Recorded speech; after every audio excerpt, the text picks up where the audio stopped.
That breaking news is happening in Sacramento and San Joaquin counties. A former Sacramento County deputy is suspected of killing his 11-year-old son in Elk Grove, then leading police on a chase down Interstate 5, crashing, then being shot and killed by law enforcement.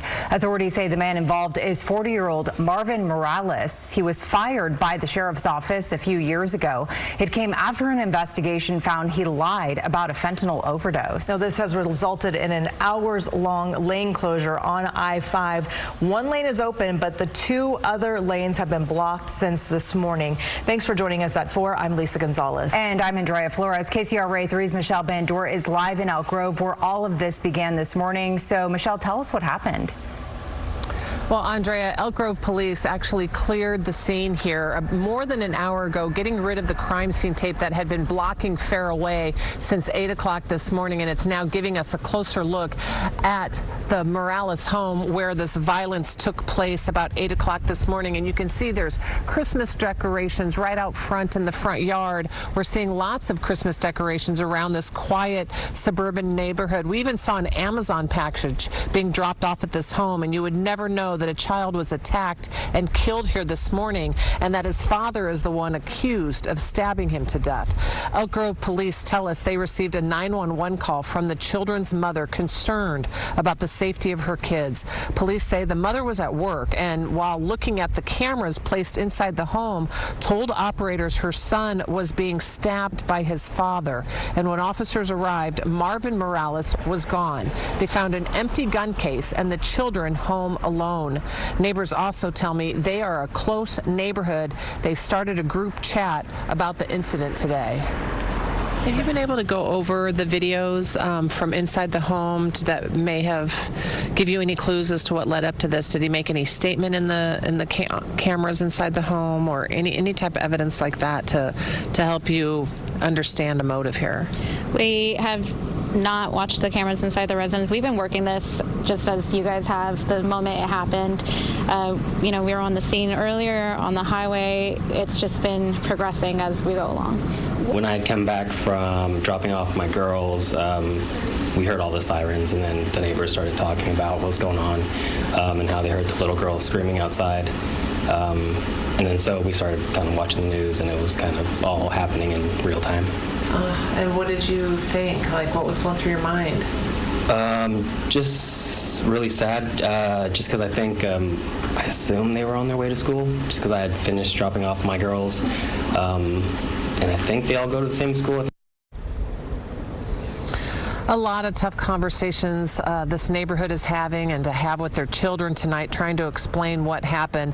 Gallegos and other neighbors tell me they've all lived here about 10 years, with the Morales family actually being one of the first neighbors they met. They hold 4th of July block parties here. They watch out for each other, just telling me that they're shocked and they're sad to learn about the situation and want to reach out to the mother and that 6-year-old younger daughter who may have witnessed the violence and the killing of her brother.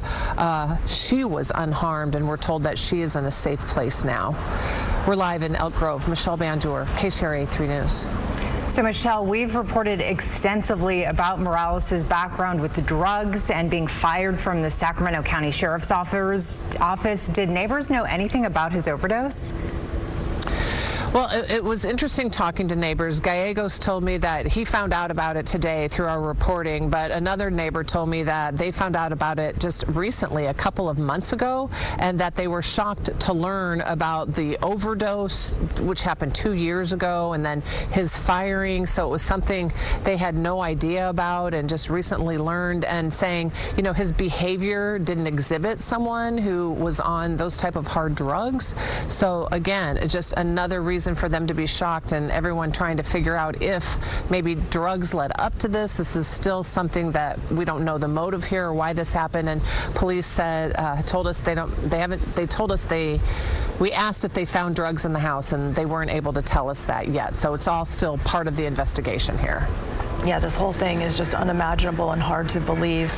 Michelle Bandor, thank you for the live report. As that Elk Grove Unified School bus passes back in the background there, Elk Grove School District has confirmed with us the family involved is part of their district. They wrote in a statement, quote, "We are heartbroken by the tragic incident that took place in our Elk Grove community. We can confirm that the family involved is part of the Elk Grove Unified School District. We are committed to supporting our students and staff and have made counseling and additional resources available during this difficult time. Our thoughts are with everyone affected," end of quote. Now we want to get to KCRA 3's Jason Marks live at the I-5 closure where this chase and the crash happened. So Jason, you're still at the scene right now. What are you seeing? Well, Andrea, this scene has been going on for nearly 7 hours and it's still very active. Let me step out and give you an idea of what's happening behind me right now and tell you exactly where we are. We are along Interstate 5 southbound between 8 Mile Road and Highway 12. That's in San Joaquin County, just west of Lodi. Now, if you go around the other way, if we start pointing the camera northbound back towards Sacramento, you can see the backup and it goes for miles. I can tell you that traffic in this section is down to one lane and should be that way for a bit longer as officers continue to piece together what has happened. Now, this all started northbound about 30 miles north on I-5 in the Pocket area, right around Pocket Road, is when officers were looking for Marvin Morales, and that's when several officers, including Sheriff Jim Cooper, saw that car that Morales was driving, and they started to chase him. He went down I-5, officers followed. Speeds got up to nearly 100 miles an hour, we're told, and then it came down into San Joaquin County, right into this section, and that's when CHP decided to go ahead and deploy spike strips.